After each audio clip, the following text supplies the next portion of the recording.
All right, I guess that brings us to our living collections chat. Could you turn the lights back on, Adam, please? Thanks.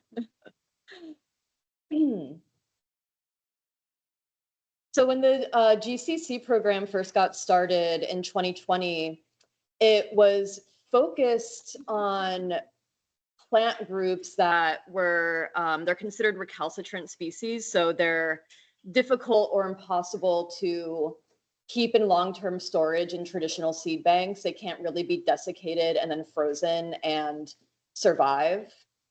And so it was really important to have this sort of like team of botanical gardens who would develop a meta collection together to grow out these specimens as living trees instead of seed.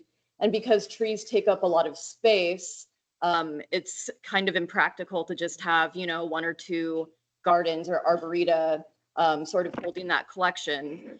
And so from the beginning of the GCC program, the meta collection, this idea of the meta collection and holding this collection of plants that's sort of strategized and developed and held across institutions instead of one was sort of the foundation for these groups.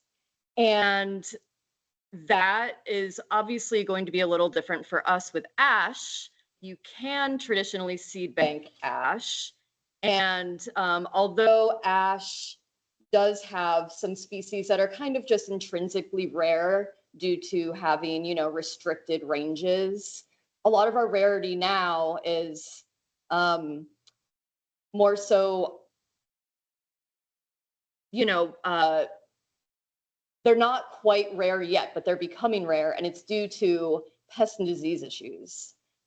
And so I think for our group, the role of botanical gardens and building the meta collections will be a little bit different than for some of these other GCCs.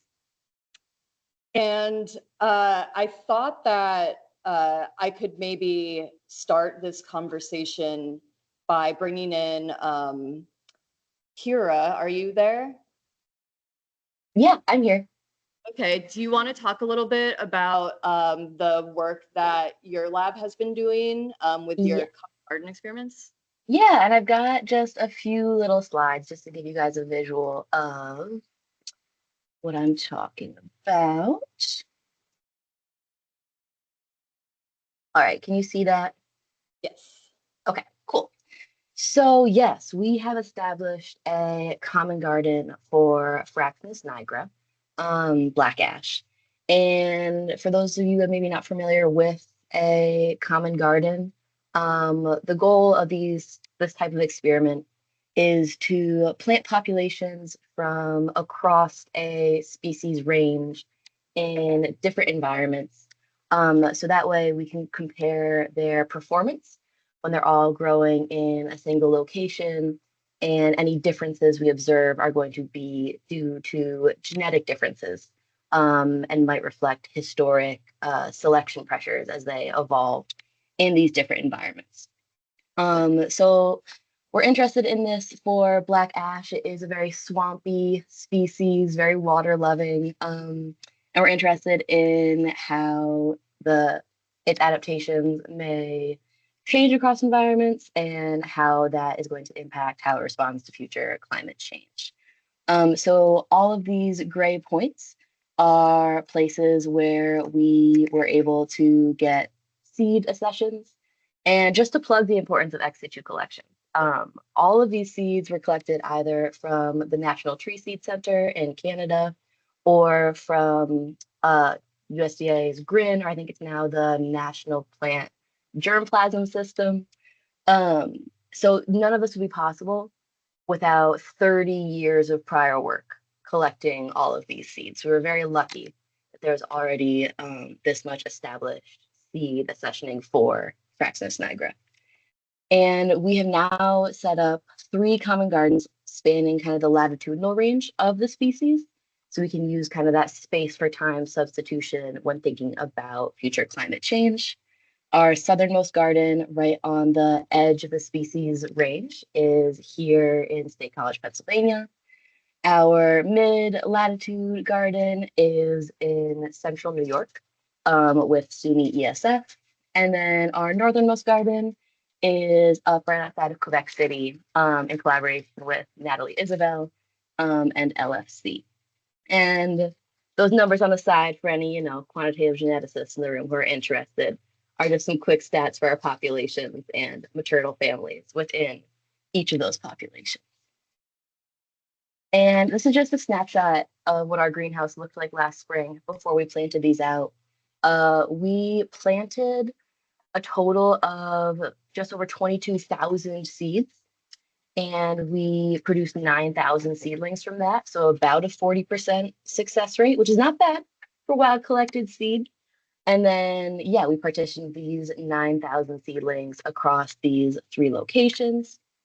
And just to give you, a little overview, this is a really beautiful drone shot of the Quebec garden where we planted just under, I think, 3,300 seedlings. So just give you a visual of like the amount of land that this actually takes up to plant experiments of this size. So that's our Quebec garden planted on old agricultural land.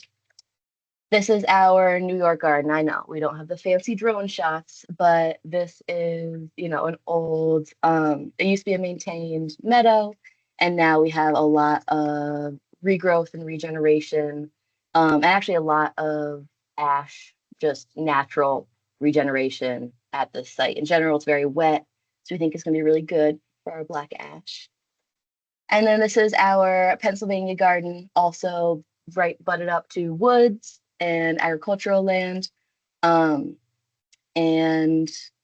this has definitely has the most slope of any of our gardens. So we'll be able to see, if differences in aspect might be, impacting performance. And then we're collecting a range of phenotypes on these trees because we really do want to get a comprehensive view of how black ash is locally adapted and how that might change.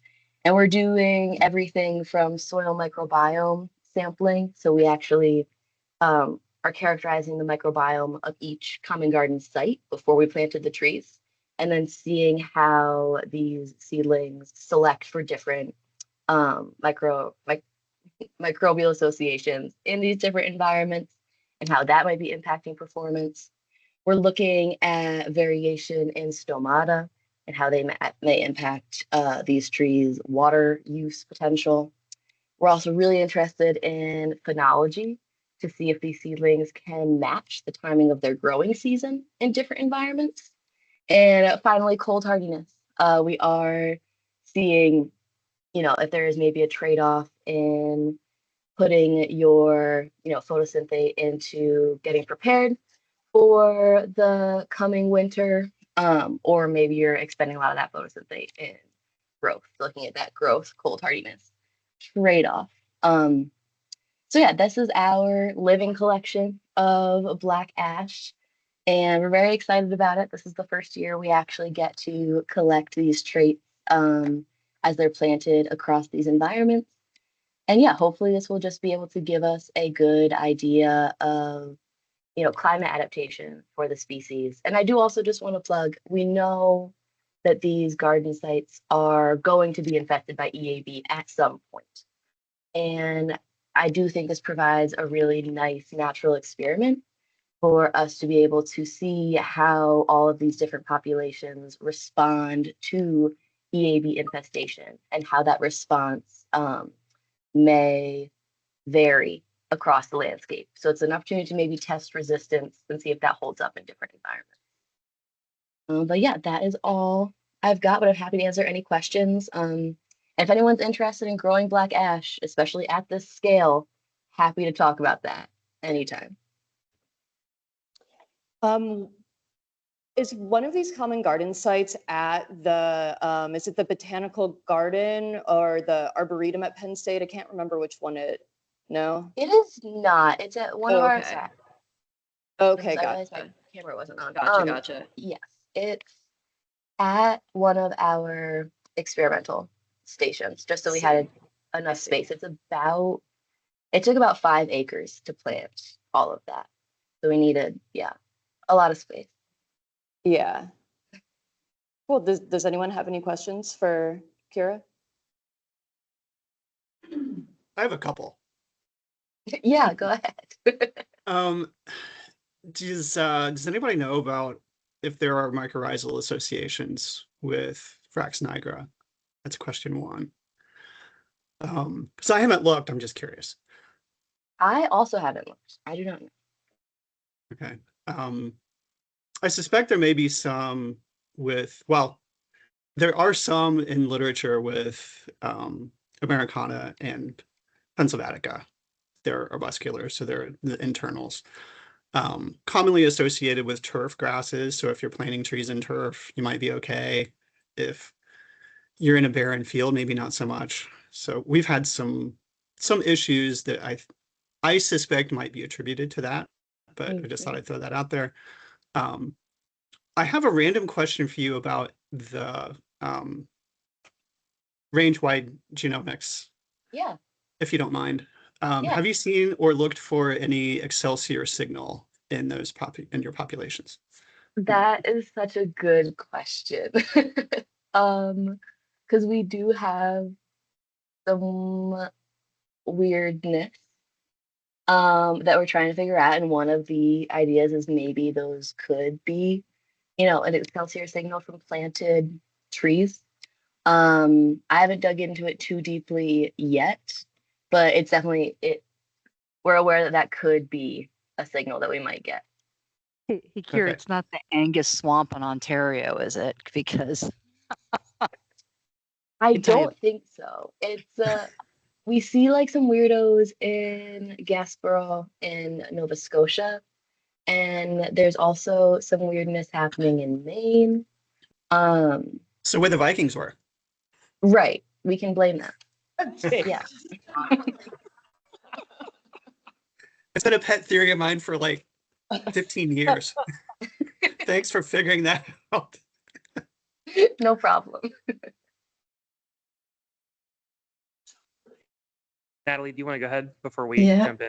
Yeah, Kira, could you provide comments on the variation you've already observed among the different population, just to perhaps to make people aware when you try to establish like a trial like that, how that variation is important, but Yeah. that could be a challenge too.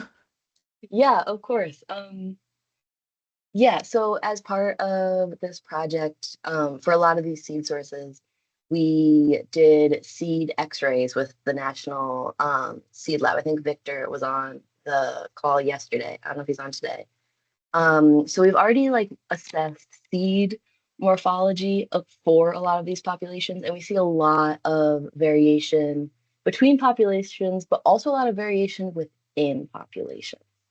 So it's telling us that we do see, a lot of genetic diversity, potentially that still exists on the landscape within populations, but also a signal of population differentiation. And in our landscape genomics data, I think we're starting to see that a little bit with the pattern of genetic differentiation across the species range. We have a nice like longitudinal gradient from west to east. So with regards to like, the difficulty of setting up these trials, we know there's a lot of variation. So we have to try to capture that. And those numbers get big quick. Hence why we need, 5+ acres to actually be able to quantitatively estimate all of this variation.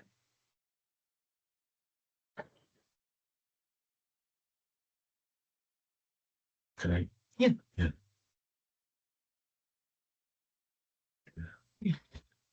Hello, I have a question. When you selected these two sites for the plantations, to what degree did you look at like soils and hydrology and whatnot to see if they'd be favorable for this species of ash? And I'm also curious if there's any information on what historically occurred there before these were cleared to be agricultural fields. Yeah. great questions. In terms of soil, we really just were hoping for not clay.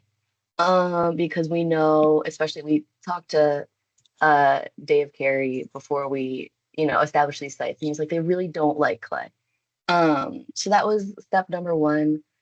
I will say a lot of this is just wherever there was space. That was the limiting factor.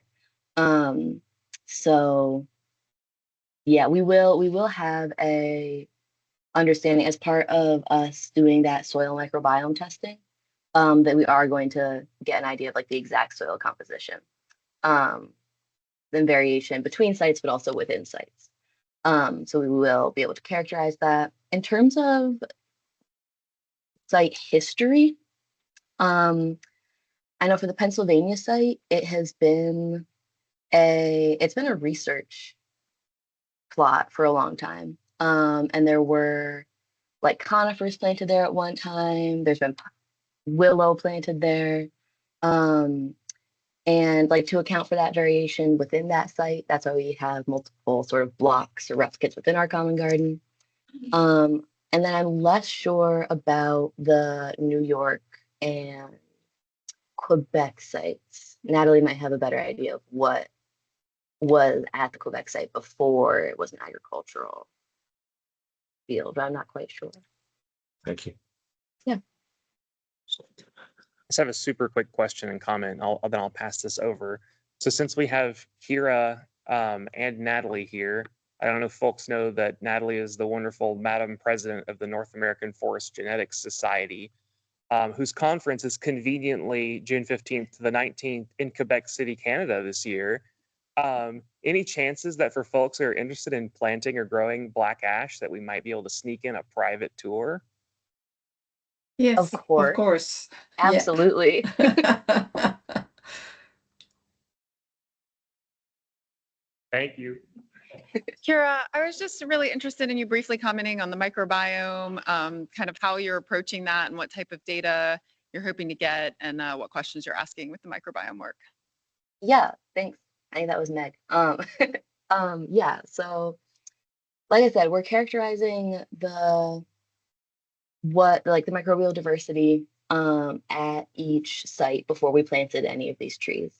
And then we also selected a variety of seedlings from different populations for destructive sampling, to get an idea of the baseline of what microbial associations they might have had in the greenhouse.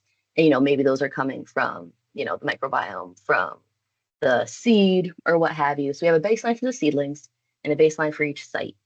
And then over time, we're going to, tracking those same populations at each of those sites, see how those microbial associations might be changing. In terms of like exact methodology, I'm not the microbe guy, but I have all those like protocols and I can happily share more information about the nitty gritty with anyone who's interested.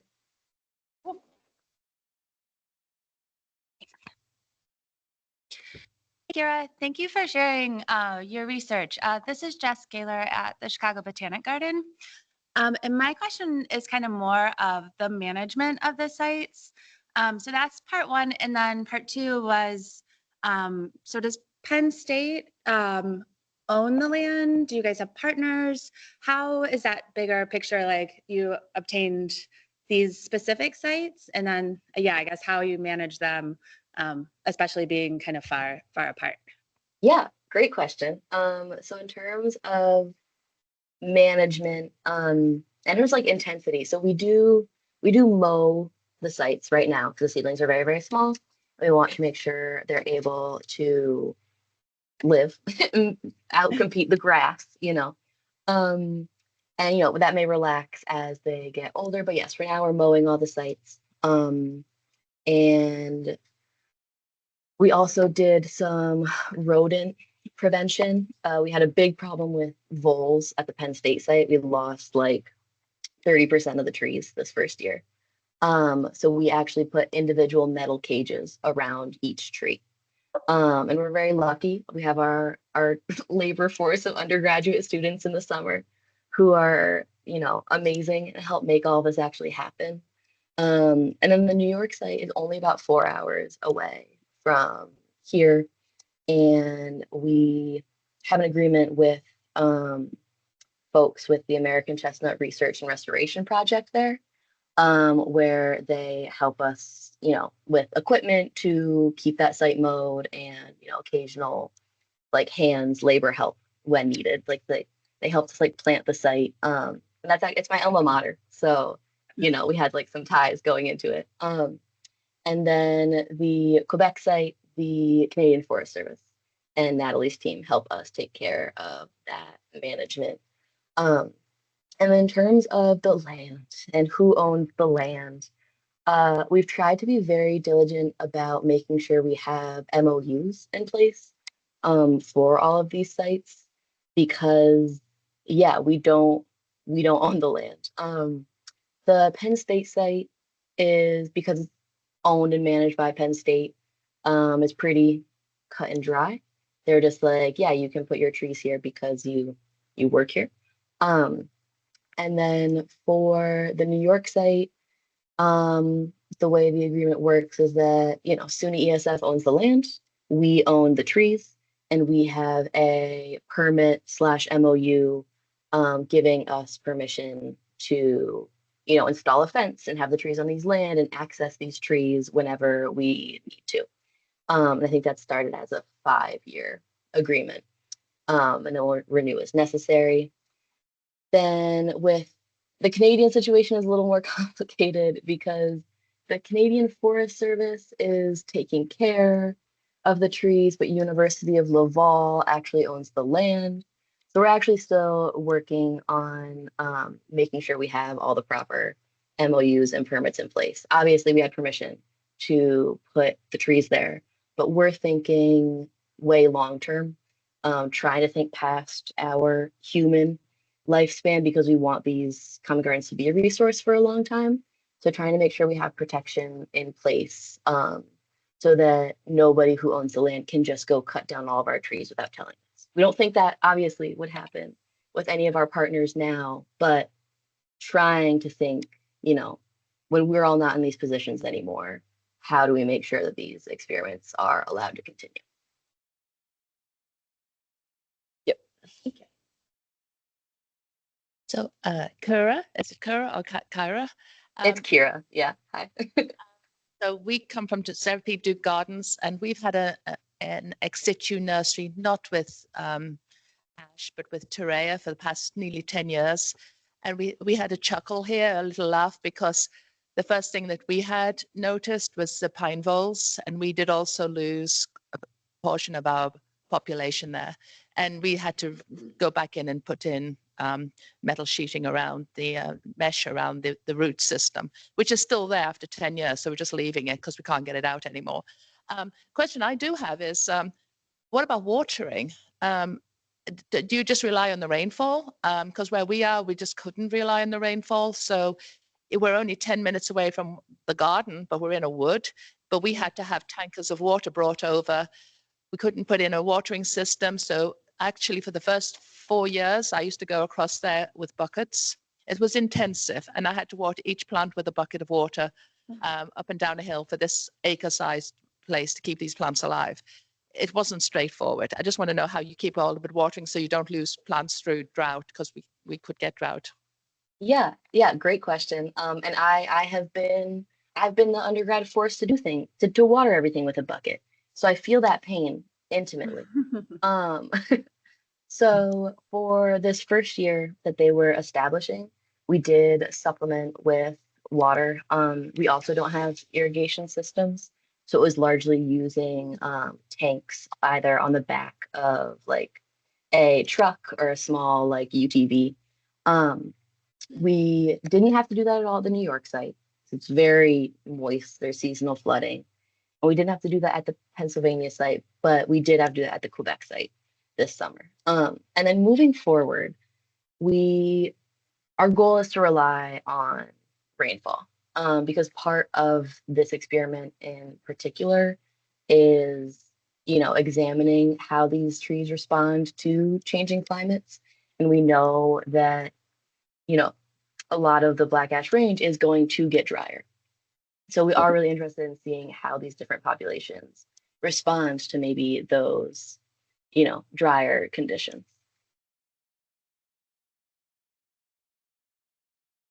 Okay, great. Thank you. So, obviously, like common garden experiments with trees take up a lot of space, as you mentioned. But does anyone see any scenario where like an arboretum or a public garden could potentially be a spot for some sort of common garden with trees for ash? Or is there just generally like never going to be enough space like outside of the main collections for that? Oh, we've got. I got one. Yep. That's a good question, Liz. So I think with these collections, there's always opportunities to make space, right? Like they're not static, they're very dynamic. So as some things are going out, some things can go in. The issue with ash, at least for us in Chicago, is there's a very real like hesitation to dip the toe in the water of bringing something that could potentially like bring more damage, I guess. Sure. That's really kind of our problem at the moment. So convincing management that this is a smart move is kind of where a lot of people in this room come to play. So for us, while no, we couldn't plant maybe 20 or 30, but as I mentioned before, CBG does have other resources. And we can plant some, it's just how to do it in a manner that isn't going to be detrimental to like our local natural areas. So, Sure. And we have a great production facility, so we can collect, we can preserve, and we can also share. So that's kind of our issue. And I don't know if many of the other botanic gardens are feeling this way. I feel like, so yeah, so that's kind of our situation at the moment. Yeah, no, Jess, I fully agree with what you're saying about going on at CBG, and I'm sure Adam and others can talk about that. Oh, for those on the call, Michael Dosman from the Arnold Arboretum in Boston, and I think Jess hit something on a nail on the head there about some of the unique things that botanical gardens and arboreta can offer. This a constellation of different opportunities here. Generally, we've got we're platforms where we can bring people together. That's why we're here at an arboretum. And we also have a different suite of expertise. So Jess talked about propagation and the ability to actually grow something, the savviness of kind of understanding the propagation and the production, and then getting them into an established a space where they can be grown for not just years or decades, but maybe centuries.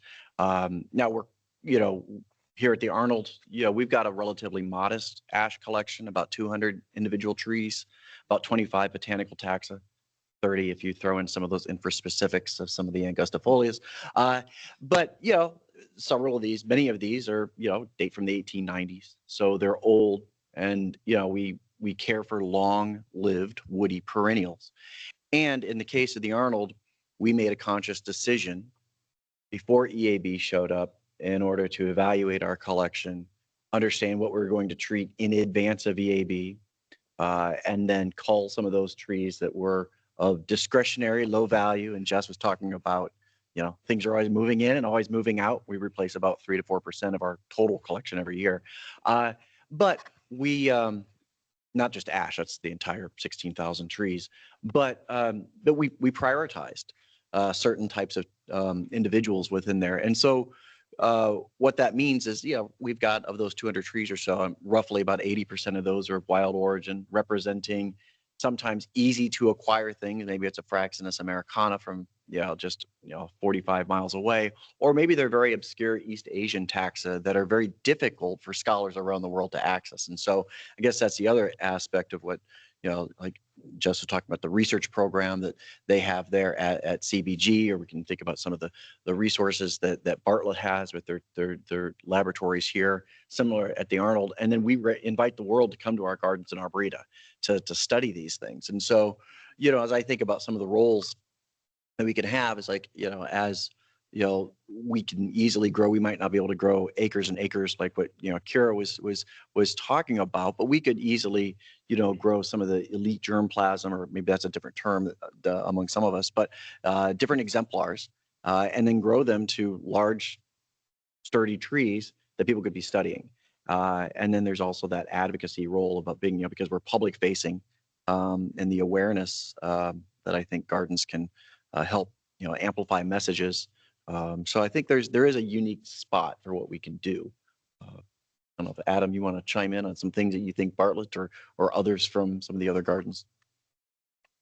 Yeah, well, I was just going to say, not just our Arboreta and Botanic Gardens, but like at the very least Bartlett, and I'm sure many other Botanic Gardens too, as well as universities here. I mean, I know of a number of, I guess, properties where Bartlett partners with our research staff, has projects going on all over the place, all over the country with different partners, not necessarily Botanic Gardens.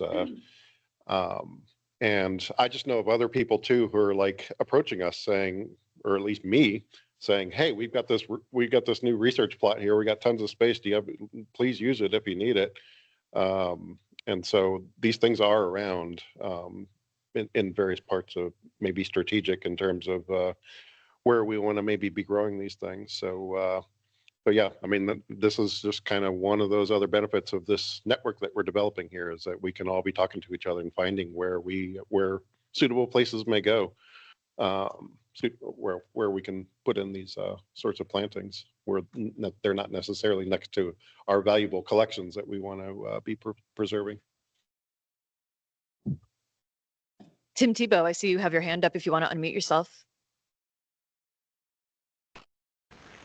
Hey, yeah, space is still the final frontier, and large trees take it up more quickly than small trees. There's two western species that I would like people to consider growing in the gardens for germplasm development. Fraxinus cuspidata and Fraxinus goodingii.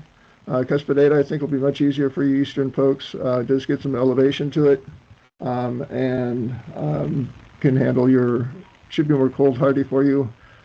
We've got good collections of that out in New Mexico. And then there's a large population in the U.S. of Fraxinus goodingii. Very small, very columnar species, very dark green leaves. I think that warmer, drier gardens will like that one. I've got a lot of seedlings of that coming up. Awesome. Oh, hold on. We have someone who has a comment about that.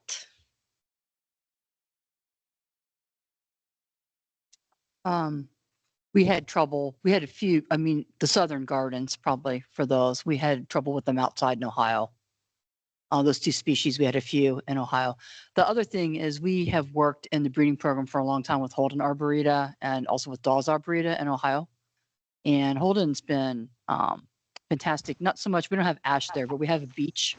We had our beech screening center there, and our first beech orchard, or one of our first beech orchards was there. It's still there. We just are with beech leaf disease. It's a work in progress again. And then they've also got hemlock that they've put in there. That's part of the True Species in Peril umbrella project. So they actually have a research area which had a open area of a few acres that was fenced and improved that we got access to. And then we've had a conversation, we didn't really get it in place, but we had a conversation with Dawes Arboretum about the opportunity, not so much for research data collection, but for archiving. The idea that some of the material that we thought might be more resistant and would actually survive out in the Arboreta, sort of archiving that as part of their collection, which we thought kind of might fit their need and our need both. So I don't know. That's where it seems like the opportunities that we've talked about in the past. Yeah, Mary, no, thanks for bringing that up. And maybe that's a better term for, like when I said elite germplasm or some of these exemplars. You know, we receive, I mean, for folks in academia, it's oftentimes the case is, you know, the faculty member retires, and so does their research collection. The bulldozers show up because that land is far too valuable. And so finding an opportunity for, a botanical garden arboretum to, take on those materials, and we do it very frequently. It's well documented, typically when we receive it, and then you've got that commitment to the long term and the ability to clone it and duplicate it and share it among other places. So I think that's a really important part to archive. Alan's got something, I think. Yeah. Well, I just wanted to point out Morton Arboretum does have similar common garden work going on now on a much smaller scale. No 5-acre gardens, but we've got a common garden experiment in Quercus macrocarpa with University of Minnesota and University of Oklahoma, where we're doing reciprocal transplants between the 3 areas and planting half sibs, and much smaller gardens, but doing a lot of similar work and getting a lot of useful information on environmental responses. So it can be done, and it can be done even on much smaller amounts of ground.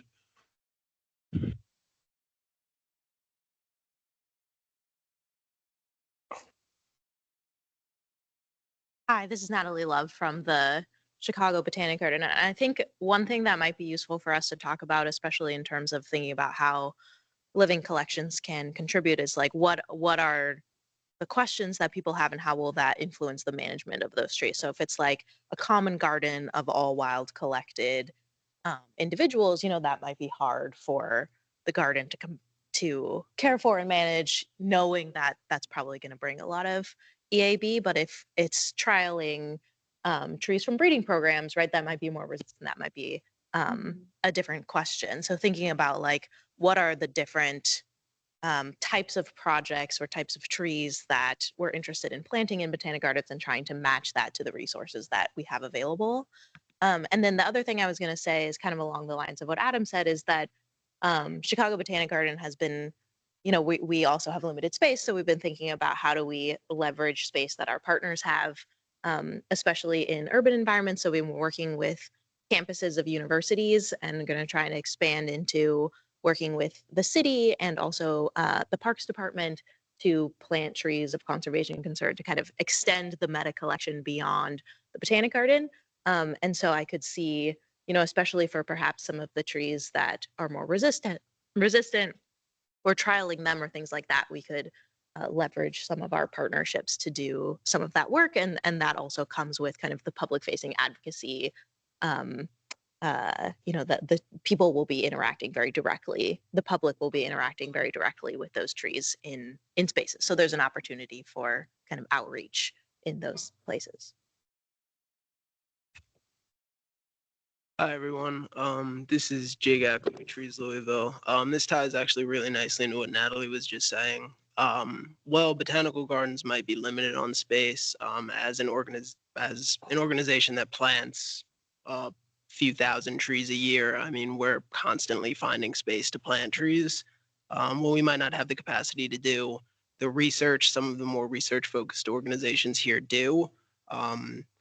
We definitely have the capacity to plant the trees and make research plots. And this is not just Trees Louisville. There's thousands of nonprofit organizations. I'm sure there's a few in your local area. So that is potentially another good partnership to leverage, as they usually have connections already with urban forestry departments and public works and public parks and private landowners. So just something to think about moving forward. And I know if anyone's in the Louisville area, we're happy to trial some trees for you and plant some. So just let us know.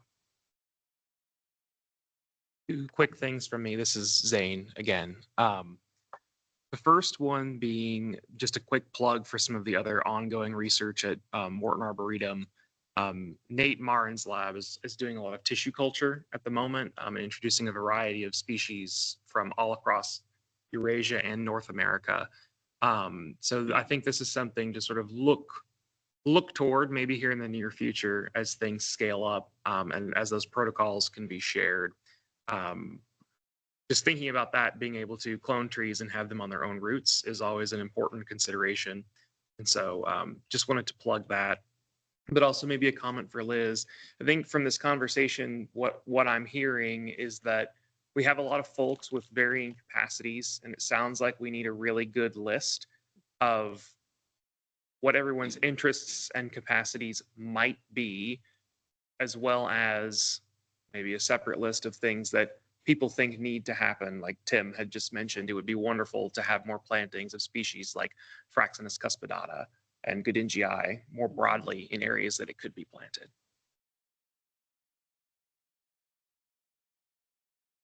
Yeah, I'm glad you brought that up, Zane, because I was going to ask everyone if it would be helpful if for now I just start a shared spreadsheet where we can have a column, you know, for people who might be at gardens or people like Trees Louisville who, you know, have different capacities for them to maybe write, you know, things that they would be open to or could be helpful for.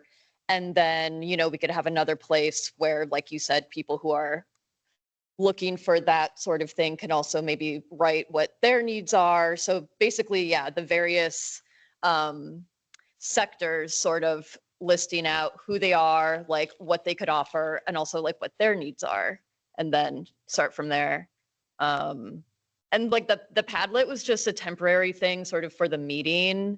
Like maybe it would be nice to keep the like introductions Padlet just to keep around as a link, but moving forward, I'll start something better. Like, I mean, I have started it already. I just haven't sent it out to everyone, but like a shared Google Drive folder that everyone can access. And then we're also going to work on getting like some sort of limited website too.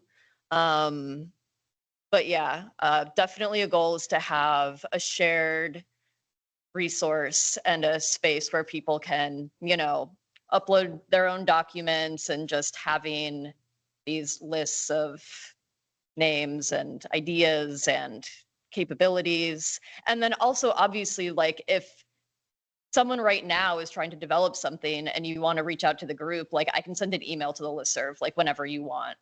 And another thing that I was going to ask everyone, it would be helpful for everyone to like have everyone's contact information. I've been doing the blind CCs for the most part for the whole group because I don't want to just be like blasting out everyone's information without their permission. But I also would imagine that probably most of you wouldn't mind if I just had it all out there so that you guys could connect with each other more easily. So is there anyone, well, I'm not going to put anyone on the spot actually. If anyone does not want their email to be like publicly available to this group, let me know. And otherwise, I can in that folder just have a growing list of the people who are involved with GCC ASH. That generally sound good to people? Okay, cool. Oh, sorry, We've got- this is quick. That would all be really helpful, Liz. I'm thinking of, I guess, somehow having an update. This might just be me, but sometimes, like as we're making our plans, there's so much going on. It's just, I guess, somehow knowing that people updated the list of what they need. Sure. You know, it could just be on me of putting something on the calendar. I don't know if that's like a, you know what I mean? Like just have some kind of, oh, so-and-so made a post that they're looking for DNA samples or pollen samples. And then if there was a ping somewhere like, oh, this update came through, because, you know, we need more emails and pings. But something like that. So, oh, it's on the radar. I'm going in that area. I'll put it on my list. And then just a contact of like, oh, you put this here. What else can I do, you know, while I'm out there kind of thing. I know it's just a brain thought had.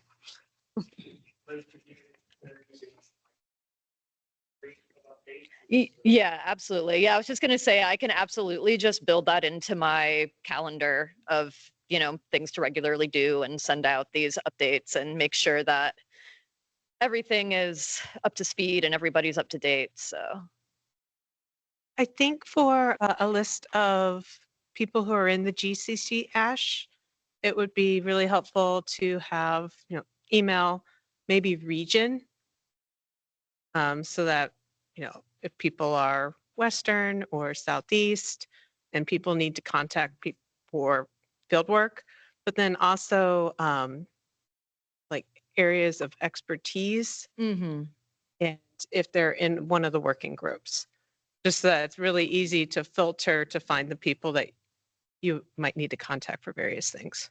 yeah, for sure. I actually have a list of that kind of going already, of like names, institution, area of expertise. It's just on a shared list with everybody. But I'm happy to make that public, and also people can edit it and put in, whatever they want or they think for themselves. So, before I did want to get to, maybe starting to talk about these. Oh, Are we changing topics? go ahead. Okay, so Natalie had to leave, but I wanted to read what she had to say in the chat, which sounds really interesting. At that conference we were talking about in June, they are planning to organize a workshop discussing common garden designs and pseudo common garden designs, as she puts it, which sounds really interesting, for more flexible research in the future. That's all. Cool, thank you.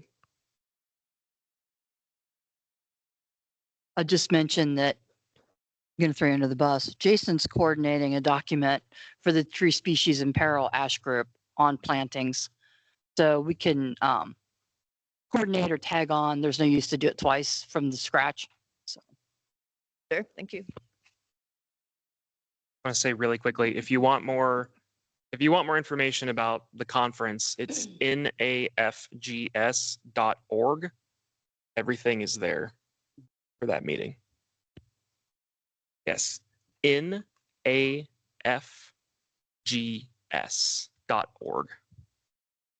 that's for the meeting this summer, not one last summer. This is the society website, and it also has all of the meeting information for this coming summer.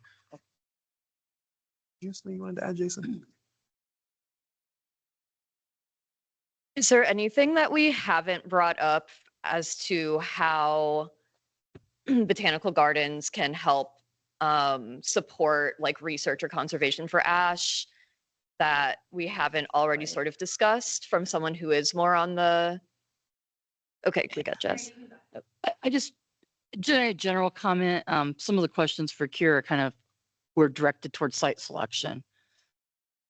And one of the things I always try to remind myself about, like where to try to plant things, is that when you see trees out in the woods, and we'll think, well, I think we have a tendency to think where the trees are located in the woods is where they always grow the best. But I think it's important to remember that that's a competitive environment, and where they're growing is where they compete the best. So like an example of black ash, is it in swamps because it will attain the best growth in swamps? Or is it in swamps because it can live there and everyone else dies?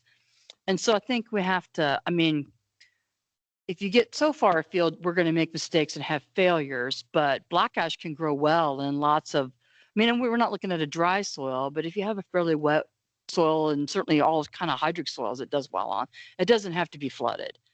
And that's, I think, I always tend to think that way. Where is it in the woods? I have to match that. And I always have to remind myself I can be broader. And I think when you start talking about the arboretum garden and you're in a very different environment, I probably have to remember that twice. Definitely. I just make a super lightning quick comment on that too. This is Zane again. Sorry. I just also wanted to say, quick plug for all the awesome species that are not impacted by EAB yet. Now's a great time to start trialing and understanding a little bit more about their ecological tolerances. We have time, not much time, for a lot of these species. So. I wanted to bring up the plant healthcare aspect of it. Gardens Bartlett, different tree care companies, urban environment or urban cities that have to maintain their ashes.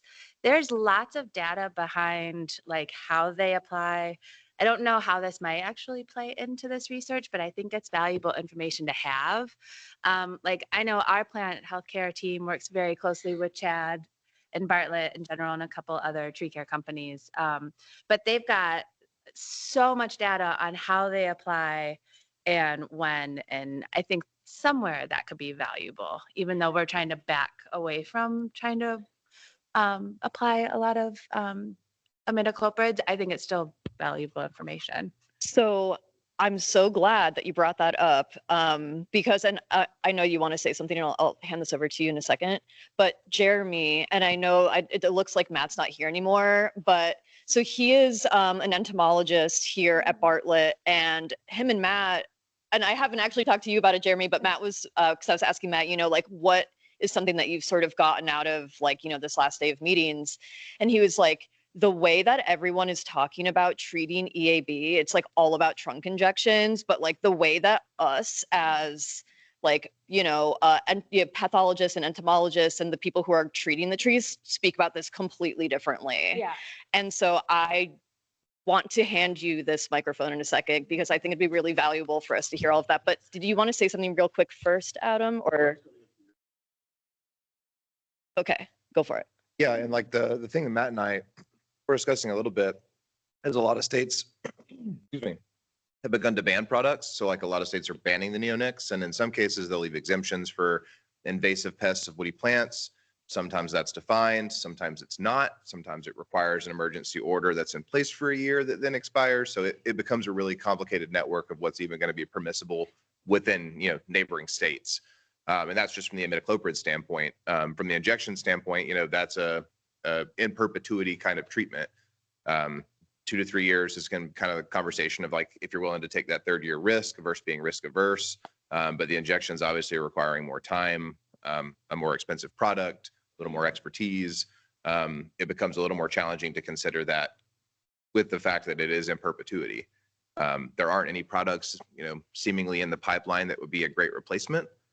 So in the places where, you know, maybe those exemptions will remain so that neonics could be used, that would be a cost-effective option. But it's hard to imagine, you know, what that looks like if you do need to manage from a cost standpoint, knowing that that's going to be in perpetuity. So it's just one of those things to kind of think about as we're kind of laying out some of these big blocks, things like that. If that's going to be highly attractive, getting those insects in there, what that looks like from a management standpoint, and then happen to navigate the regulatory environment of each state. One more quick point. And yesterday we talked about getting to know the EAB a little bit better. And I think that's where you guys come into play big time. Because that timing of the life cycle is very detrimental to the right application. So.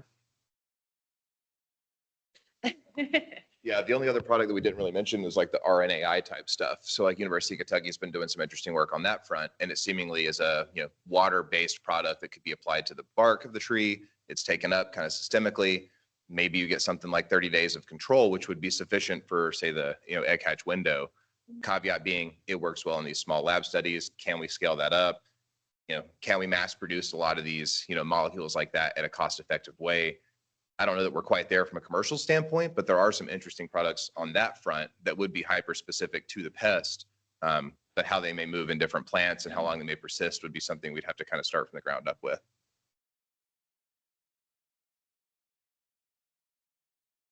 Just another thing that we hadn't really touched on that just kind of goes back to what Liz asked about just ways botanic gardens can help. I mean, I think one other sector we're not really considering here is the nursery industry.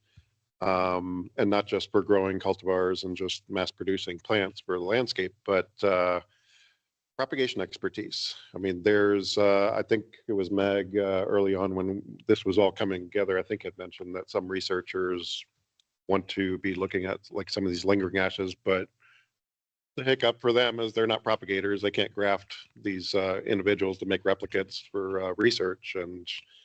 And I guess it was kind of difficult for them. It's kind of out of their wheelhouse to know who to reach out to for those sorts of things. And I guess a lot a lot of the botanic gardens here are connected with nurseries and work together with some of them on various projects, or just know people who are out there who are just really good grafters and might be someone that could be contracted out or even volunteer their time perhaps. So that's just, again, one of these benefits of just being connected with all these different groups of folks here. Before I hand this to you, Mary, Okay. just super quick comment and question. Yes, absolutely. I know from our end on the bioinformatics side of things, you know, we sequence trees. We work really closely with a lot of stakeholders and folks who are much more applied.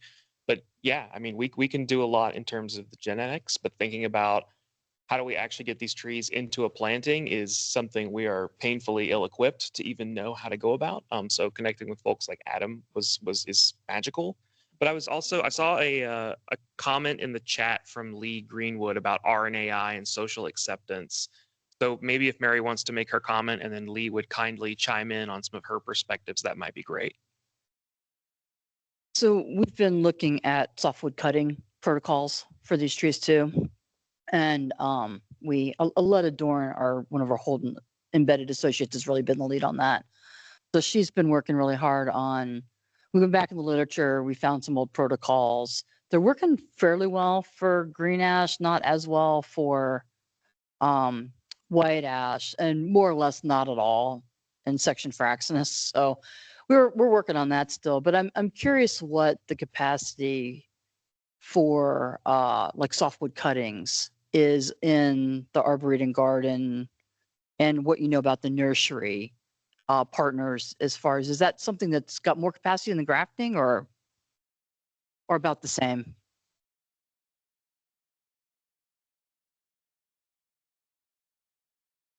So yeah, I'm not particularly familiar. I don't know if Jess or Michael or anybody else is kind of familiar with maybe folks over there know about that. Okay. Yeah, I'm basically, for the most part, when we're cloning our fraxinus, we get higher percentages when we're grafting. However, softwood cuttings are possible. Generally, it's not, from a commercial standpoint, it's not scalable because your percentages are lower generally with cuttings, and so they'll just bud a lot of those. Nobody's growing ash anymore from a nursery perspective anymore. But we do both. And like to Adam's point, I mean, we have full-time plant propagator. So does CBG. So, a lot of these places do, and so we can have that expertise to share or even collaborate in order to, help you graft or help you stick some cuttings. Yeah. We have the technology.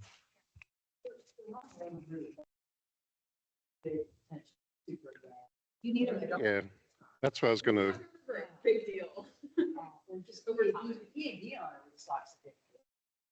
Yeah, that's what I was going to say, because I know when I was involved with forest pathology, there was always some question whether or not grafted plants with regard to like rootstock influence or anything would be an accurate, depiction of what's actually going on if those plants were on their own roots. So that would be neat to be able to do some comparative studies in that regard. What I was going to just plug again, I know it was mentioned earlier, but again, besides just grafting, what Nate's doing at Morton with tissue culture, I think was amazing as well. So definitely wish he could be here, but he wasn't able to attend. I think Matt's been Yeah. trying to say that. Yeah, but just a quick comment. One of the things Nate's interested in doing with tissue culture is allowing us to do grafted experiments with uniform understock that's with known, known resistance instead of seedling understock. It produces a lot of noise. Oh, you've got one. So I'm speaking on behalf of Eric Johnson, propagation physiologist at Moon Farm Nursery. And what he's explained to me is that we are having pretty good luck just subjecting softwood cuttings to certain chemical treatments and different slews of compounds. We work with 34 different compounds and do different trials. So you need like thousands of cuttings to really establish a good protocol by trying all the possibilities. But if that doesn't work, what he likes to do is take hardwood cuttings, which are much easier to transport, they last longer, they're much more viable, and then graft them and then subject the rootstock of those grafted cuttings to different compounds, which upregulate the production of undifferentiated cells, and then taking cuttings at the ideal time on those grafted rootstocks that can be softwood and getting higher success rates. So that's kind of his approach and what we're doing with him. But yeah, I think there's two different ways you can approach it: softwood or grafting, then taking softwood cuttings. Yeah, I think it's really nice. I had a bad experience with the chestnut project in which the scion had completely died and the tree was mislabeled, and we sampled the rootstock because you can get that. And it may be like take 10 or 20 years, but if we're preserving things for a really long time, having things on their own roots is really nice. Also, I'll say it's great to have like grafting partners in different regions. The presentation yesterday really drove home to me how many other pests and diseases we have, and not wanting to move those around and impact other people's research collections. If we can graft and plant locally, that's always desirable. Or local-ish, regional.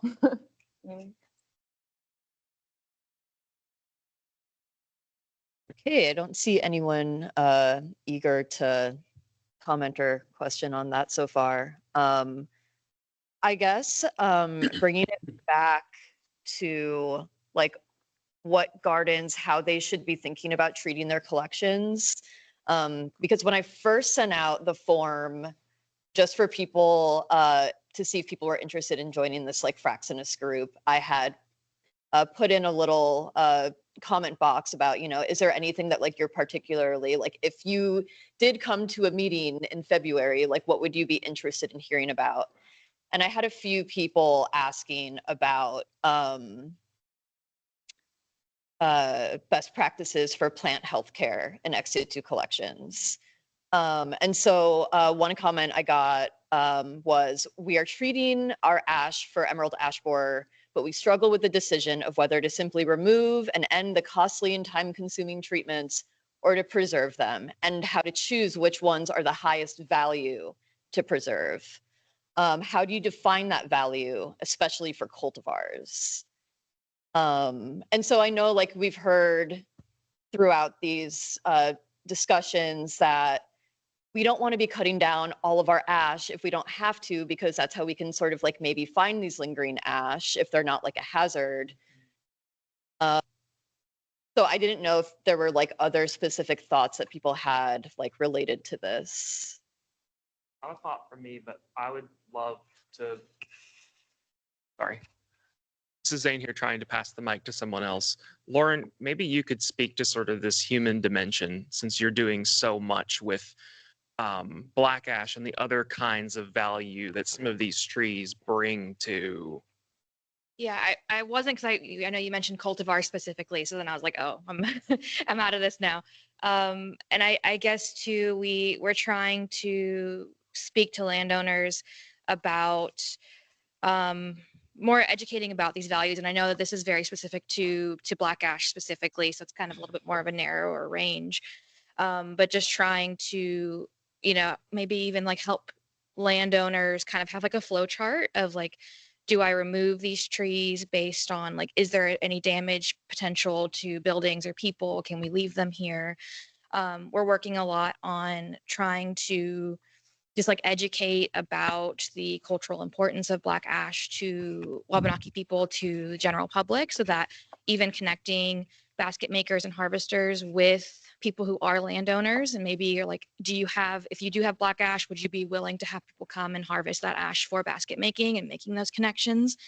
In addition to looking for lingering ash potentially in Maine. Again, we're not at the level of like really high mortalities yet, so we're not at that point. We're still kind of at the let's collect everything we can stage of infestation.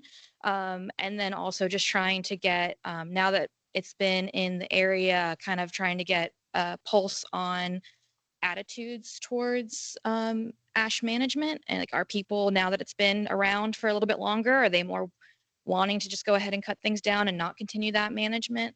Or even connecting people with like cost sharing programs for different types of treatment, or are you interested in like having your sites be available for like biocontrol studies, and just trying to get all of those pieces and attitudes kind of together.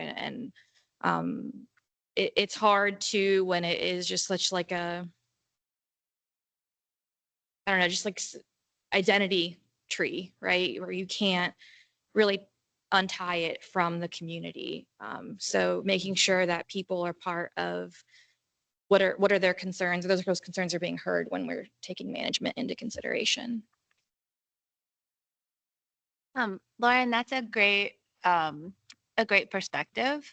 Coming from some of the ash trees that are being treated in the city of Chicago, there's been signs posted that like, don't tear down our ash trees. And I, again, repeat Mary's comment, they are a hot mess. Like they don't look well. There's lots of dead branches, and the way the trees are managed in our parkways or not managed is very interesting, because at some point it's the homeowner's responsibility and at some point it's the city. So they can come in and basically like, oh, we're redoing your curb, we're tearing out your tree. And you're like, okay. But I think having that education of these trees are kind of too far. And maybe we can kind of, as this research gets going, there's maybe a better explanation of why and what's happening, because I think people don't recognize. But it would be great to have like some of these come back in our urban environments, because they're beautiful in the fall. I mean, they're lovely street trees, great shade trees. So that education piece somewhere can be really valuable all over the place. And again, that's where gardens come into play, because we do bridge that gap between the public sector and this research. That just reminded me that like we are working with like the TNC up in Maine to create signage specifically about EAB and what we're looking for and all of that information as well. So like we're really happy. I think APCA's done a really good job thus far on like education and outreach and materials for the public.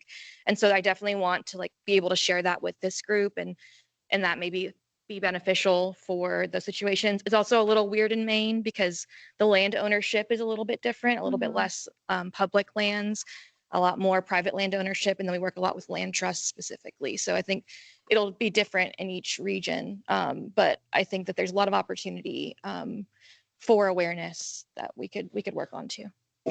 Yeah, the underlying message could be very similar. To the cultivars specifically from the genetic perspective. Well, first thing, a lot of cultivars have been tested at incredibly high copy number, as you well know, entire subdivisions that were all Summit or something. So I'm not aware I think it was autumn purple or autumn applause. One of those two had a little bit of resistance, but not great compared. We have better lingering ash than that now. So I don't know of any cultivar that really had much resistance. And so I think and then from the perspective of how much of the genetic sample overall is that, as much as I hate to say throw, 60 or 70 years worth of cultivar development out, I think the better path is probably to Cimarron. Yeah, it was Cimarron, being corrected, which is perfect. I think we have a chance if we can get enough lingering ash. I think we can develop cultivars from the stuff rather than trying to habilitate the cultivars that were developed before. I don't know that there's any cultivar that had such unique characteristics that we won't find it if we look again. So as far as protecting cultivars in collections, I think it'd be better, my personal opinion, professional opinion, it's probably better used to protect the native diversity with the amount of money we have to spend on chemicals than it is to protect cultivars. But you disagree. Yeah. Go ahead. So we definitely consider cultivars as part of our collections. So while that genetic diversity is there, through our straight species, that's also part of our work too, is we're able to give a place for that intellectual property and kind of the history of it. So there's, again, that's making the priority of like, if we can we've got Fraxinus excelsior, I think it's Prince William. It's actually a very cute tree, and we've been hanging on to it. It's a pretty decent specimen, but it's not common. So, so that's kind of also part of that priority checklist. So that's another way that we can kind of come into play there too. Right, and I think it goes hand in hand with the ability of a botanical garden to archive some of these unique genotypes. You know, if it was a tomato or an apple, they'd call it an heirloom. So, you know, there's and some of these things might have zero tolerance to EAB, but perhaps they're incredibly tolerant to phytoplasmas. So you know, and our ability to, you know, and we have at the Arnold, you know, some of the original true to type material, just because you went to a nursery and you purchased it. In the gardens makes more sense. Yeah, I'm not talking about street trees necessarily. Exactly. Yeah, So I think that's how I would prioritize it. Had a super quick comment that I really just want to bounce back to Lauren one more time. I have been educated on some of the unique ways that indigenous communities view species like black ash, and the kinds of natural variation, maybe nativar type variation, if you will, and the way that they view things like having different words for the same taxonomic unit like black ash, brown ash, yellow ash, etc. Real quick, I'm going to jump in. I know that our tour was scheduled for 10:45, but it's pouring rain and it's currently 10:32. So, Adam, what are you thinking about?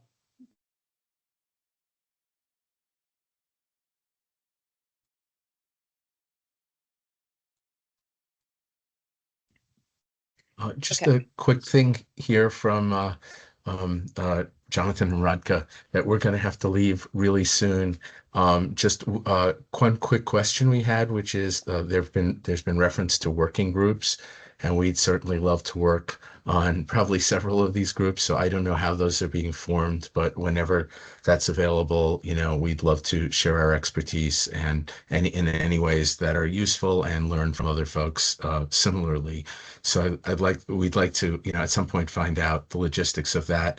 And then just to dive in very quickly on what Lauren was saying and the other comments and questions about guiding people in terms of what they want to do with their ash, that we have found that idea of going and cutting all your ash proactively is a prevalent idea still in many areas, but typically as soon as we are able to, we or someone else with a similar message of the possibility of integrating the long-term benefits of enabling lingering ash detection and leaving enough trees standing, the vast majority of people are actually very receptive to that and want to help in long-term conservation. So it's a matter of getting that word out there, and then in particular, you know, we've worked closely with APCAW and also with other indigenous communities and initiatives, and there certainly are ways to integrate these different approaches and to, for example, target some trees for treatment,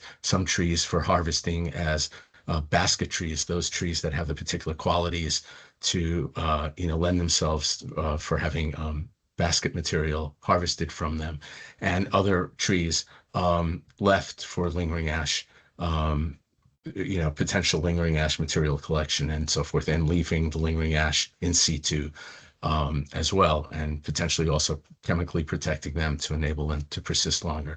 So I think that there are real, you know, it's not an either or situation. Folks are receptive, and we look forward. And I'll also mention that we also have a kind of very basic flow chart that we'd be happy to share with people in terms of how to, you know, make decisions about which trees to cut or treat or leave standing and so forth. But we do have to go in a couple of minutes, so we want to thank everybody for inviting us to participate in this. Yeah, thank you. It's been extremely valuable. I think everyone would agree to have you guys join us. And I'm really glad that you shuffled your schedule around and stayed for longer than you had originally imagined. We I think looking at the time and the fact that we are going to continue to do this for, there's no way we're going to get to actually hammering out the working groups here. So that conversation will probably move to email, and then perhaps people who are interested, we could like all have a Zoom meeting at some point in the near future about that. So you will not be left out of that for sure. Everyone will be kept in the loop about how that's forming. But thank you again. Yeah, I'll make it quick because I know there's a lot of things that everyone wants to talk about, and it's great, and I'm really happy I was able to attend this meeting for those reasons. But yeah, it's just another avenue where there's a lot of generational knowledge that maybe is not in traditional literature that should be considered in terms of different maybe phenotypes of black, or as they say in Maine, brown ash, different names for different types of wood.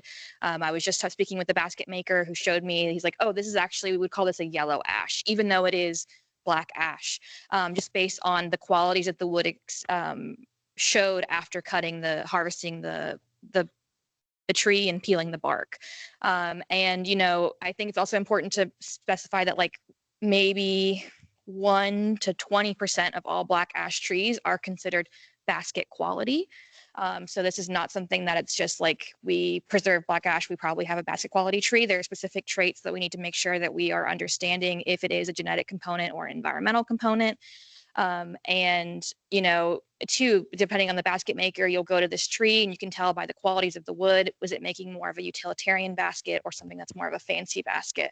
And there's all these small pieces just to consider that maybe are kind of left out of typical conversations. And APCAW is intending to attend the conference in Quebec this summer and maybe have a small panel on some more of the basket making components of that. So if you'll be there too, we can talk. And so I'm definitely interested in kind of building a project around answering some of these questions, because we know that there are environmental factors that impact this growth, but we're still trying to tease out some of the genetic factors that might play a role.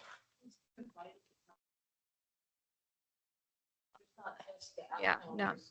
Right. So I've started compiling a list, and we were so preoccupied with just getting colleagues within our networks together that it was honestly a few days before the meeting where I'm like, oh, I messed up. I really, and then I was like, if I reach out to them 2 days before the meeting, that also seems, I don't want them to feel like an afterthought, you know, even though I was telling you yeah, but yeah. Oh, for sure. No, for sure. And we can definitely, I mean, I want to share what the connections that APCAW has as well. Yeah, with different absolutely. organizations, that we can connect with this group. Because I guess I've told you too, I also learned about it a few weeks ago. So I was a quick last minute. So I think there would be a lot of interest. Yeah. We for sure intend to do that as soon as possible. Yeah. Oh, did someone have something? As different people are thinking about doing plantings of various kinds, resistance trials or otherwise, I just wanted to encourage people to take the time beforehand to have the soil tested at the site.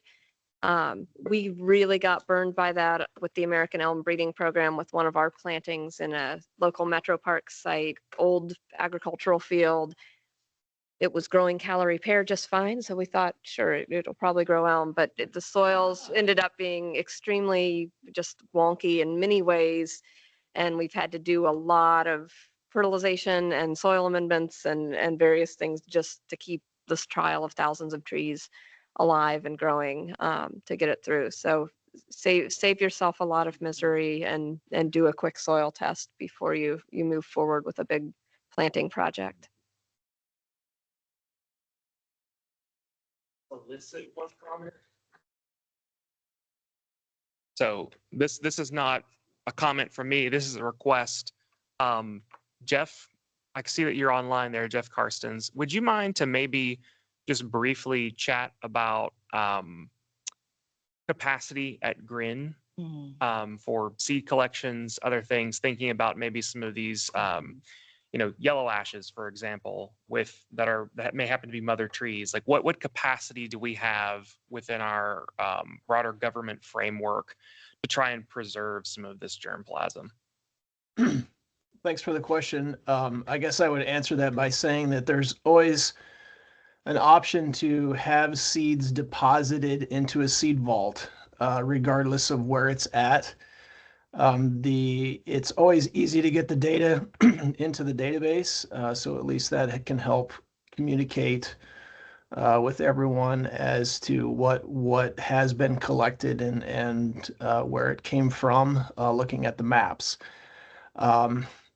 I guess the hardest part is actually getting the people out into the field and getting the collections and working with Mother Nature to get a year where seeds are actually being produced. Hopefully that answers your question. If you need a follow-up, let me know.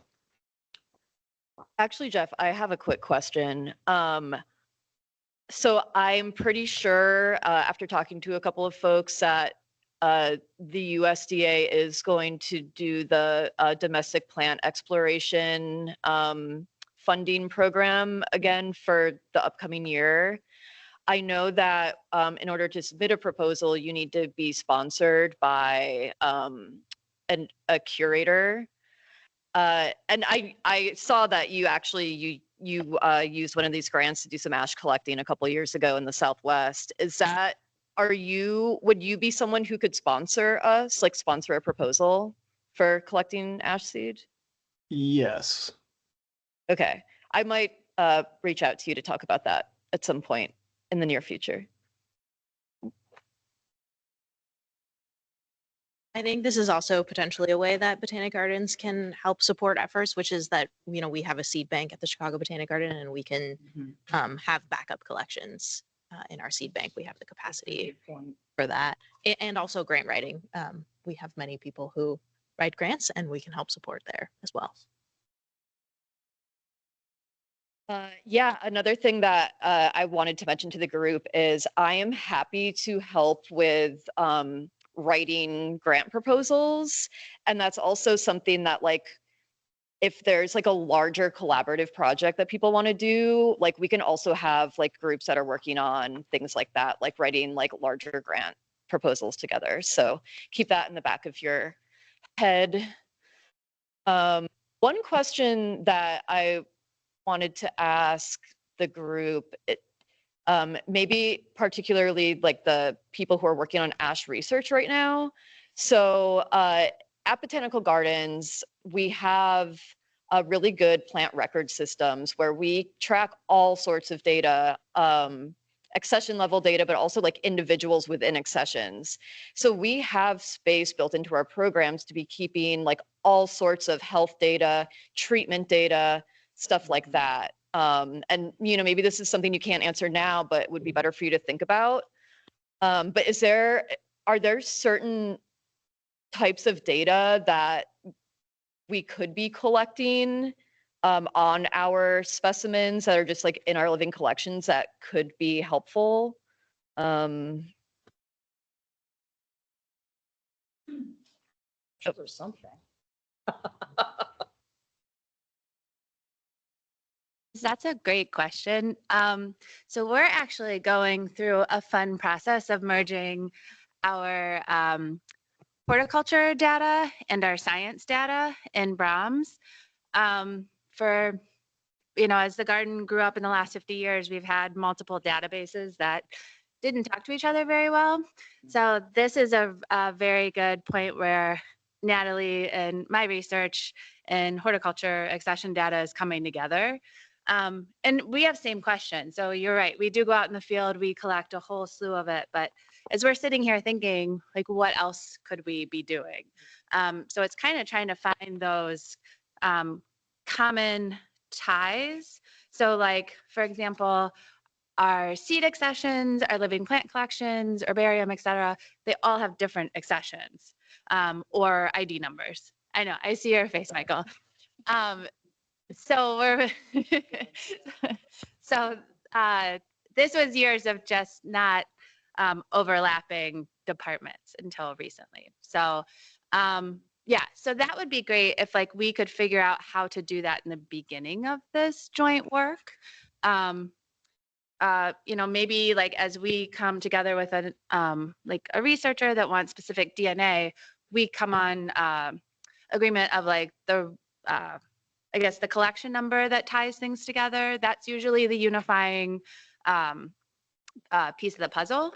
But yeah, so we've kind of been noticing like there's a lot of similar data. It's just like kind of not perfectly matched up. So it'd be good if we laid that framework out. Yeah, and I'll just echo what Jess said, and the collection number, and this came up a little bit yesterday when, Adam was talking about and as well as Alan, if you're out there about or collecting, please grab a voucher, assign it a unique number, a collection number, so that, the voucher might be deposited. Maybe it's at, our herbarium of 6 million specimens, or, maybe one at Morton or Chicago or whatever. And then that same collection number also corresponds to, not just the mother plant that yielded the seeds, but the seeds themselves. And then that one number can be used to link everything together. But the number of times we receive things where somebody forgot to gather that number or forgot it or things like that, or we get something from a scholar 20 years later and it's like, it was in my lab. I can't remember which one it is. I think it's, so just some of those things. And then when it comes to pedigree data, those are pretty well ironed out. There are a lot of resources out there on what, with the data definitions and for all the different fields. If you're using, GRIN, the database that supports the National Plant Germplasm System, the same kind of pedigree data. So, but I think those are all pretty much ironed out. The extended specimen that's being developed in some of the natural history communities would be a really good platform to use to help with uniting all of this. The Arctos database is really an initial group that developed it, and they maintain data collections for living collections as well as natural history specimens.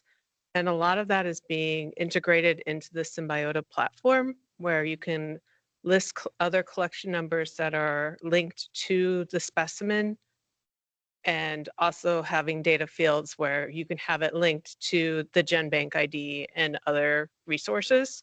So that would just be something to consider as one database that can help with uniting all of these different data components. In the chat, Dave Carey had said that flowering and fruiting info may come in handy. You mean like timing, like phenological? Okay. And then Jeff Karstens asks if there is a recommended herbarium to which future Fraxinus samples should be housed.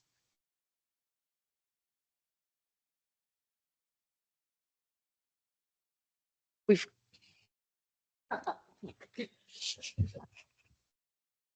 mean, an herbarium is better than zero. I think if you have the opportunity to take multiples, have a duplicate at a local regional herbarium, assuming they're still supporting it and not getting rid of it, and that can even be true at many universities these days, sadly. But and then the other is there are a number of herbaria that are still accepting, HUH, where I come from, we're still accepting them, assuming they're reproductive. Vegetative samples will not be accepted anymore at HUH, except for extreme cases, but we'll accept them, and Smithsonian will accept them, and a number will. Yeah, make sure it's flowering or fruiting. And then, and if you have a chance to take two, having something documented in two different spots, like a local herbarium, is helpful.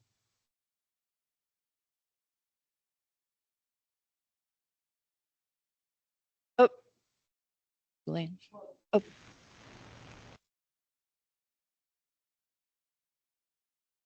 Go ahead and you can, is that, I can't see the full name of Laura. You can unmute yourself. Oh, hi. Yeah. Thank you. I just thought of something with regards to your question about other things you could maybe record. I mean, I appreciate like you might have limited time, so so some of these things might not be feasible, but just any other kind of trait data could be extremely valuable. And I was thinking like phenological trait data. So yeah, similar to what Dave was suggesting. I mean, this might not be something that you find for in relation to EAB, but in relation to ash dibexes, we have some quite interesting trait correlations with susceptibility in terms of correlations with phenological traits for leaf flushing and leaf loss. So there is this possibility that by selecting for reduced susceptibility to ash dieback disease, we might also be selecting for differences in phenological traits, which could include earlier leaf flushing, which could increase risk of non-adaptiveness to frost, early frosts. So yeah, so we're just really interested in generally like any additional traits that we can analyze that might be relevant to to these kind of threats we're looking at to ash, that might have kind of wider consequences for how our selection on one particular phenotype might affect others. But I know there's you can't measure everything, but I just thought it's worth mentioning. Thank you. That's really cool. I think this is Mary. I think too, hopefully, well, I think one thing that's clear to all of us is the traits we're using for taxonomic ID are out of calibration, if you will. So I think some new traits that we're identifying maybe through the PCA, we're looking in the breeding population, but that's a subsample from a limited geographic area. And so probably the gardens with their type collections, if we think a trait is separating things, that's a great place to get the wider range to get that validated in the wider range. That's probably huge. And of course, we don't know what those traits are today, so. Hello. I wanted to push back slightly on the exclusion of vegetative collections. Because as some of you know, when you're out in the front line collecting stuff, you don't see much all day long that's flowering or fruiting. I think there's a real need for maybe some key herbarium institutions to say, yes, we would like to have well-collected, well-documented, non-fruiting and non-flowering specimens, because we need to understand the whole ash tree. Leaf variation within the tree is kind of an interesting, difficult thing to get a handle on. And I'm just hoping, for example, that sprout leaves can be very different than the leaves on flowering, fruiting stems. And it'd be good to have well-designed collections from whole trees sometimes. And I wonder if a few herbaria would say, okay, we're willing to, maybe be funded to do this. We'll then take some more systematic collections of say, different leaves within the canopy of a tree, a certain selected trees, not all the trees, but a well-designed, variation within the canopy approach might be useful. Julian, you're spot on that. And if it's, I mean, we're kind of out of space, so a random just leaf will not go. Stuff, Pardon? Money to build. Oh yeah, hey, if you want to write a check, please. But to your point, I think that there's nothing at all wrong with having, a suite of vouchers, 3 different specimens, one of which is in fruit, and from a lateral side branch in the sun, and some interior one, sun leaves, shade leaves, and then you just stitch it one of one, or one of two, two of two, 3 of 3.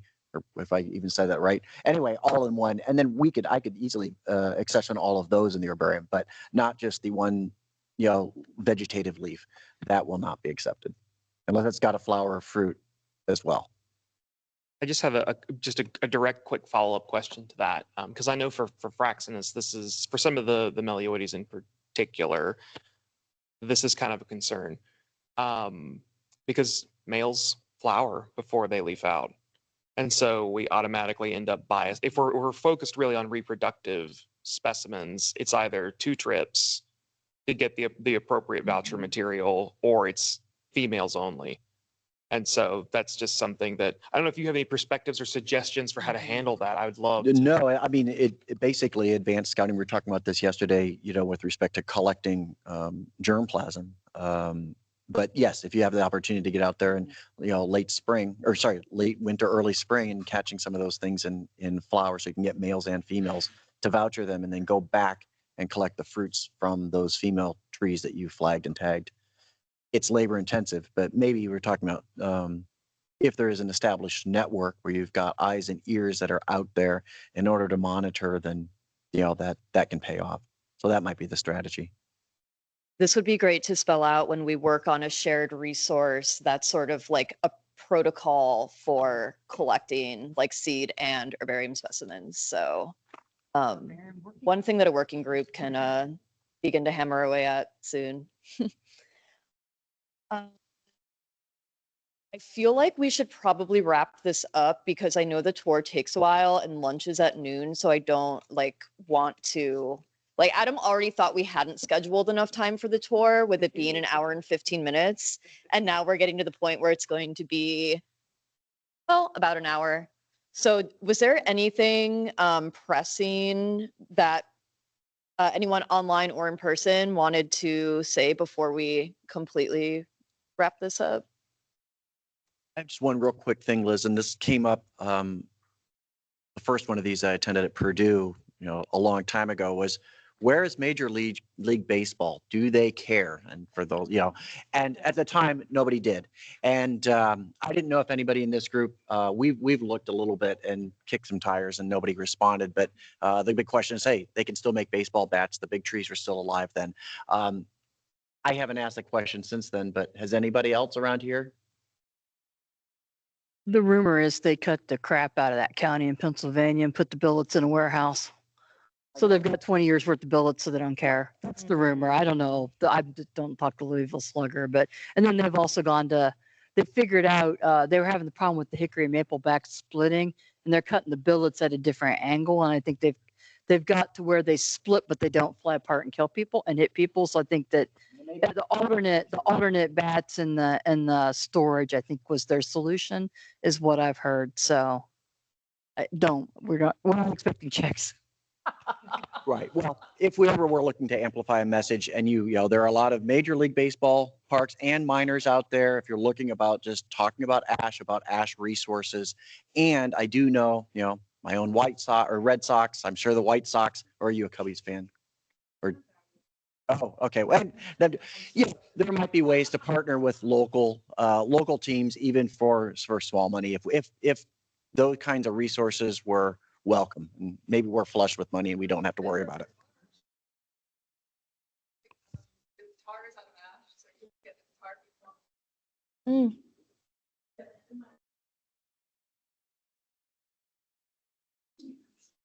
Maybe it's just Lee, did you have something you wanted to say online? Well, I was going to comment on the baseball thing real briefly. Go for it. Okay. It has not been a fruitful avenue for a long time, and Mary actually hit the ball on the head. I don't know. Which is that ash is now considered to be somewhat of a historical preference. The new preference for the harder hitting athletes is definitely other woods, and they have engineered those woods to not split, break, and kill athletes. And so now that's also acceptable. Regrettably, it hasn't been a great way to attract attention in quite some time. But what I wanted to pipe up with after Mary covered my major point, great work, Mary, is that the fine hardwoods industry, especially, I've seen actually a lot of interest from guitar makers, remain really interested in the more limited range ash trees that they use for their specialty wood industries. This may be particularly important given the fact that we're seeing, so much frustration regarding international trade and tariff. I think it was Gibson specifically did actually donate quite a bit of money towards ash preservation for quite some time and research. So even though baseball perhaps is no longer that fruitful, we could look to other potential philanthropic industries like the fine hardwoods and guitars.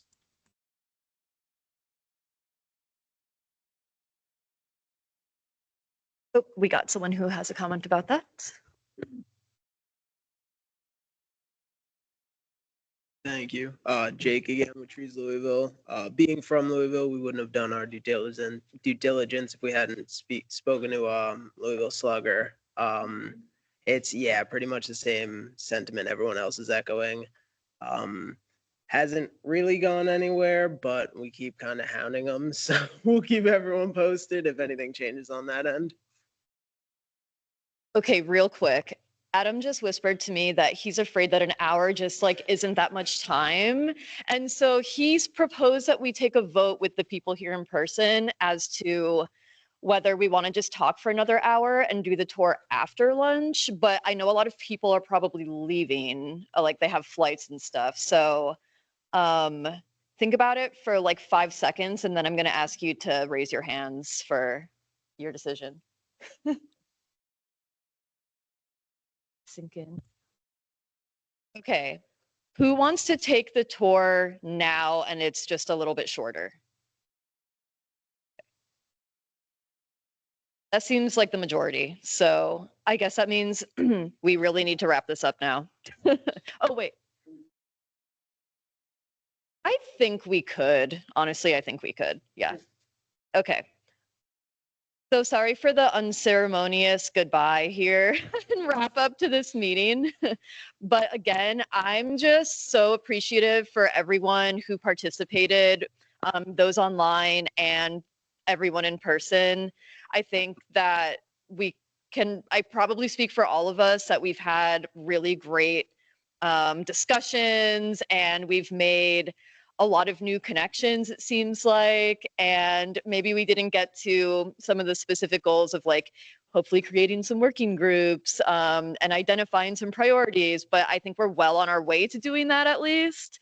And so expect to hear some more from me very soon in terms of following up on all of that with the group. And I'll also get these recordings out to everyone and notes from the meeting and everything. So yeah, thank you again. And hopefully there will be like a Zoom meeting in the future that's just all virtual where, you know, it's maybe a little less chaotic, but yeah, thank you.